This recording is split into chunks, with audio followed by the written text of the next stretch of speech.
बैलगाड़ी में आते गाड़ी में बीच बीच में पर्दा डल जाता तो एक तरफ बहू बैठी रहती एक तरफ हंकने वाला बैठा रहता था। अच्छा। घर पे कोई खेती बाड़ी के लिए नहीं था, सहारे के लिए पिताजी के लिए, तो पर वही खेती बाड़ी का काम देखता था। पिताजी तो भाई साहब कहते थे, अरे साहब तुमने बिटिया को 12 करा ला तो आगे कट जाएंगे। पिताजी कहते थे नहीं, अपनी बेटी को पढ़ाऊंगा जरूर बच्चों के बराबर, अगर सर्विस में नौकरी लग जाएगी तो उसी किस्मत कह रहा था चलो भाई तुम्हारी नौकरी लग गई तो आपको लेचूरा जॉन होना है। लेचूरा लेचूरा तब आपको कितने रुपए मिलते थे मासिक? 500 रुपये। मालपुर में तो मैंने बहुत साल रही थी, 17 साल तक रही।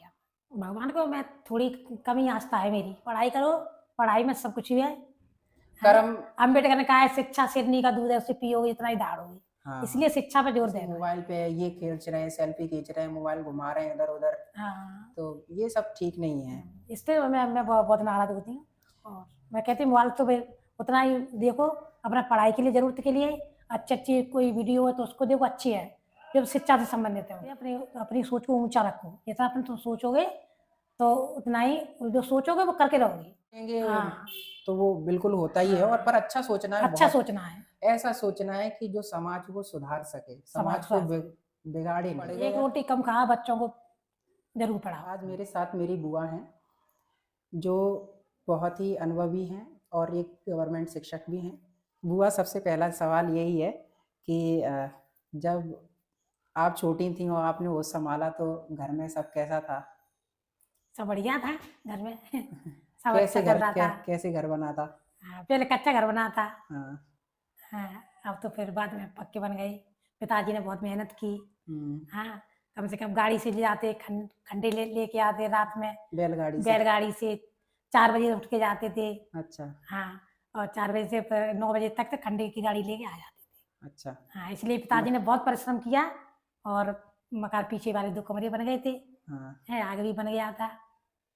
पिताजी ने बहुत मेहनत की। तो दादाजी ने वास्तव में बहुत मेहनत की और एक अच्छी दूरदृष्टि रही उनकी, सभी लोगों को पढ़ाया उन्होंने। सभी लोगों को पढ़ाया, सबको अच्छे संस्कार दिए। हाँ, सभी लोगों को पढ़ाया। मेरे साथ भी बहुत मेहनत की पिताजी ने। और बड़े पापा की जब नौकरी लगी तब कैसा माहौल था घर में? सब सही था, अच्छा चल रहा था माहौल। तो शादी से पहले नौकरी लग गई थी कि शादी के बाद लगी? शादी के बाद लगी थी शायद। शादी के बाद लगी। तो आप गई थी बारात में? नहीं, बारात में नहीं गई थी। अच्छा, कितने दिन की बारात होती थी? मैं छोटी थी इसलिए मैं गई नहीं, रो कर रही थी। हाँ, इसलिए लेने गई थी। तो पहले बैंड बाजा चलते थे? बैंड बाजे वैसे चलते थे। अच्छा। हाँ। तो बारात काफी दिनों के लिए जाती होगी? हाँ, 3 दिन के लिए जाती थी गाड़ियों से, बैलगाड़ी से जाती थी बारात। 3 दिन बाद लौटते थे? 3 दिन बाद लौटती थी, पहले ऐसी शादियाँ होती थी। तो दूल्हा दुल्हन बैलगाड़ी में ही आते होंगे? हाँ, बैलगाड़ी में आते गाड़ी में बीच बीच में पर्दा डल जाता तो एक तरफ बहू बैठी रहती एक तरफ हंकने वाला बैठा रहता था। अच्छा। तो बैलगाड़ी लगभग कितनी जाती होंगी? जाती होंगी 10-15 गाड़ी तो जाती होंगी। अच्छा, मोहल्ले की हो जाती। 10-15 बहुत होती हैं। कुछ लोग पैदल भी चले जाते होंगे? इतनी दूर पैदल कैसे जाती? पास वाले में तो चले ही जाते हो? पास वाले में चले जाती, बैलगाड़ी ज्यादा जाती पहले। ठीक है। और बड़े पापा से छोटे हैं हमारे सुरेश पापा, उनने कैसे मेहनत की? क्या पढ़ाई में भी वो सही थे? हाँ, पढ़ाई में सही थे, तो गोवा जाते थे पढ़ने के लिए। अच्छा। हाँ, कैसे जाते थे? वो साइकिल थे, तब साइकिल चलती थी। हाँ, तो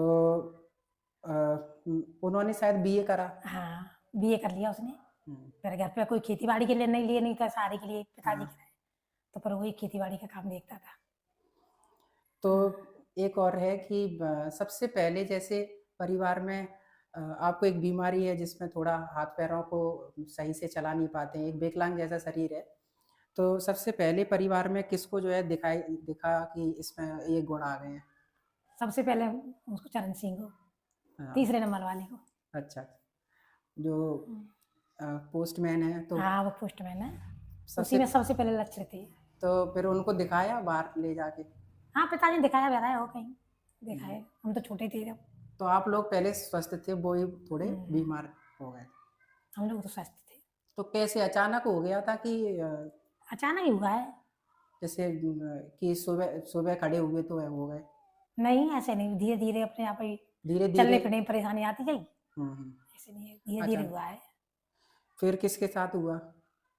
हम दोनों बहन बहन भाइयों के संग संग हुआ था, वो पहले थी। अच्छा अच्छा। तो सबकी फिर शादी के बाद ही ऐसी स्थिति धीरे धीरे हो गई? शादी के बाद। तो हमारे जो ताऊ जी हैं, जो पोस्टमैन हैं, तो उनकी जब शादी हो गई तो वो बाहर निकल आए। तो किस कारण से निकल आए थे? जैसे नौकरी करनी थी या वैसे भी कुछ पारिवारिक स्थिति थी? नहीं, वो तो शुरू से बाहर ही रहा था, पहले ग्वालियर पढ़ता था। अच्छा अच्छा। हाँ, गाँव में रहा ही कम था। हाँ, गांव में कम रहते थे, वो बाहर हाँ, ज्यादा बाहर रहते ज़्यादा थे, रहते, परिश्रम करते थे बाहर। परिश्रम सर्व करते, पढ़ते लिखते थे, ग्वालियर में पढ़ता लिख रहा था। हम्म और फिर वो घर पे रहा ही नहीं है, बहुत कम ही रहा है। हम्म। हाँ, फिर नौकरी लग गई तो फिर मालपुर रहने लगी। तो आगे हमारे पापा की क्या स्थिति थी? वो भी फिर हमारे साथ ही पढ़े थे। अच्छा। हाँ, फिर हम तो पिताजी ने और आगे पढ़ाया, उनको भी पढ़ाया था, साथ साथ में पढ़े थे। फिर उनने छोड़ दिया पढ़ना। थोड़े मस्ती में रहते थे? हाँ, पढ़ने भी कमजोर थे और मस्ती में रहते थे, मगर पिताजी ने हमारी पढ़ाई जारी रखी थी।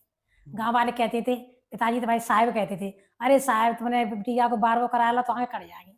पिताजी कहते थे नहीं, अपनी बेटी को पढ़ाऊंगा जरूर बच्चों के बराबर, अगर सर्विस में नौकरी लग जाएगी तो उसकी किस्मत है, मगर मैं अपना फर्ज पूरा करूंगा, ऐसे पिताजी कहते थे। सबसे पहले तो मैं ये जानना चाहूंगा कि आपकी नौकरी लगाने में किसका सबसे बड़ा योगदान रहा? मेरे बड़े भाई का सबसे, उन्होंने पढ़ाया लिखाया, उन्होंने काबिल बनाया है। सबसे पहले पिताजी ने मेहनत की, उसके बाद बड़े बड़े भाई ने मेहनत की। इस शादी के बाद आप शादी हो गई तो आपकी ससुराल कहाँ रही? लश्कर सेक्की भैया। लश्कर में सेक्की बगिया? ये ग्वालियर में ही लश्कर सेक्की बगिया पड़ता है, हनुमान चौराहे के पास में है ये। और तो फिर आपको जैसे आपकी जॉब लगी तो क्या आया था, लेटर आया था?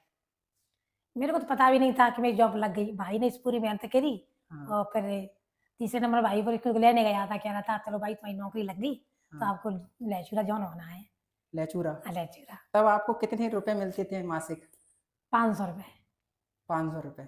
500 रुपये आज के हिसाब से तो बहुत कम होते हैं, हाँ, पर उस टाइम पे ठीक भी होंगे थोड़े बहुत। हाँ ठीक है, 500 रुपये वो भी मिलते थे, 6 महीना में जाके मिले थे। चलता रहा है ऐसा ही, भाई दे जाते थे, सब कुछ खर्चा उन्हीं ने उठाया था।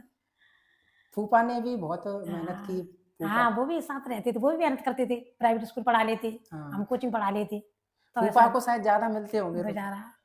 हाँ, फिर उनको भी मिल जाते थे। हाँ, फिर धीरे धीरे हाँ, आपने मालनपुर में लाचूरा गांव है, वहाँ सबसे पहले ज्वाइनिंग ली होगी, फिर उसके बाद मालनपुर में लग गई ज्वाइनिंग। फिर उसके बाद पर वहाँ फिर 2 साल और फिर दोबारा नियुक्तियाँ हुई थी। अच्छा। 98 में। तो फिर वहाँ मालनपुर में आप कितने समय तक रहे वहाँ? मालपुर में तो मैंने बहुत साल रही थी, 17 साल तक रही था। 17 साल तक वही थी। तो आपके अभी जो बच्चे हैं वो क्या कर रहे हैं? मैंने बड़ी बेटी को पढ़ाया लिखाया, नर्सिंग कर ली, और नर्स है, उसमें बिरला में जॉब करती है। और छोटी उससे उससे छोटी है तो MCA कर रही है, उससे भी छोटी है तो LLB कर रही है। बेटा भी इंटर में पढ़ रहा है। बच्चे तो अच्छे पढ़ रहे हैं, बच्चे संस्कारी अच्छे बच्चे हैं। ये तो मैं भी मानूंगा, बुआ के सभी बच्चे जो हैं बहुत संस्कारी हैं, और उनसे सीखना चाहिए। वो बच्चे ऐसे हैं कि कैसे संस्कार में रहा जाता है, उनसे लोगों को सीखना चाहिए। तो बुआ जी, जैसे भगवान जी के बारे में आपको, जैसे भगवान के बारे में क्या आस्था है? आप भगवान को मानती हैं या नहीं मानती? भगवान को मैं थोड़ी कम ही आस्था है मेरी। हाँ। जैसे मेहनत पे ज्यादा आस्था है, हाँ, मेहनत करोगे, मेहनत करो, पढ़ाई में सब कुछ ही है। कर्म। अम्बेडकर ने कहा है शिक्षा शेरनी का दूध है, उसे पियोगे इतना ही दाढ़ोगे। हाँ, इसलिए शिक्षा पे जोर देना है, बच्चों को पढ़ाओ। अम्बेडकर जी ने कहा है कि शिक्षा वह शेरनी का दूध है, जो जितना पिएगा उतना ही दाढ़ेगा। बहुत सही इसलिए कहा मैं है। भगवान को कम आस्था करती हूँ, शिक्षा कर्म पे आपका फोकस ज्यादा है। अगर कर्म सही करेंगे तो वास्तव में सफलता मिलती है। आजकल आप बुआ जी पढ़ा रही हैं स्कूल में, तो ज़्यादातर देखे होंगे कि बच्चे सोशल मीडिया से बहुत जुड़ गए हैं, मोबाइल चलाते हैं, दिन भर बिजी रहते हैं, मम्मी पापा का कहना नहीं मानते हैं। तो इसके लिए आप उनको कैसे देखती हैं, और उनके लिए कैसे जो है ना उनको बचाती हैं, किस प्रकार से उनको मोटिवेट करती हैं कि बच्चों को मोबाइल से तो मैं कहती थी इतना मोबाइल से पढ़ना है तो पढ़ो, हाँ पढ़ने की चीज निकालो, उसमें कोई हाँ फालतू वगैरह कुछ मत देखो। पढ़ने के लिए हाँ मोबाइल है, सीखने के लिए मोबाइल है, शिक्षा लेने के लिए मोबाइल है, कोई अच्छी चीज़ है उसके लिए मोबाइल होता है। और आजकल बहुत ऐसी चीज़ें चल रही हैं, लोग बाग कहें तो उन वैसे मोबाइल पे ये खींच रहे हैं, सेल्फी खींच रहे हैं, मोबाइल घुमा रहे हैं इधर उधर, हाँ तो ये सब ठीक नहीं है। इसलिए मैं बहुत नाराज होती हूँ। और मैं कहती हूँ मोबाइल तो उतना ही देखो, अपना पढ़ाई के लिए ज़रूरत के लिए अच्छी अच्छी कोई वीडियो है तो उसको देखो, अच्छी है जो शिक्षा से संबंधित है। उन्हें बच्चों से कहते हैं अपनी अपनी सोच को ऊंचा रखो, जितना अपन तुम सोचोगे तो उतना ही जो सोचोगे वो करके रहोगे। जो सोच हाँ लेंगे हाँ तो वो बिल्कुल होता ही है, और पर अच्छा सोचना है, अच्छा बहुत सोचना है, ऐसा सोचना है कि जो समाज को सुधार सके, समाज को बिगाड़े नहीं। तो बुआ जी आप मनोरंजन कैसे करती हैं? आपको ज़्यादा सवेरे सुबह खड़े हो जाते हैं, योगा फेगा कर लेते हैं हाँ और अपन नहा धो के तैयार हो गए स्कूल चले जाते हैं। बच्चों के स्कूल में मनोरंजन होता रहता है, बच्चों के साथ मनोरंजन हो जाता है। हाँ बच्चों को मैंने देखा है कि पढ़ाई। गाय भी है, गाय के बछड़े बछड़े के साथ खेलते रहते हैं। हाँ गाय है, गाय गाय के पास भी चली जाती हूँ सुबह सुबह। बुआ का सहयोग अगर देखा जाए तो बुआ का सहयोग सबसे ज़्यादा जो किया है वो फूफा ने किया है, क्योंकि वो ही ड्यूटी ले जाते हैं, घर का जो भी ऊपर का जो कामकाज होता है वो भी बुआ नहीं कर पाती हैं, तो फूफा ही करते हैं, और उनके बच्चे भी बहुत हेल्पफुल हैं।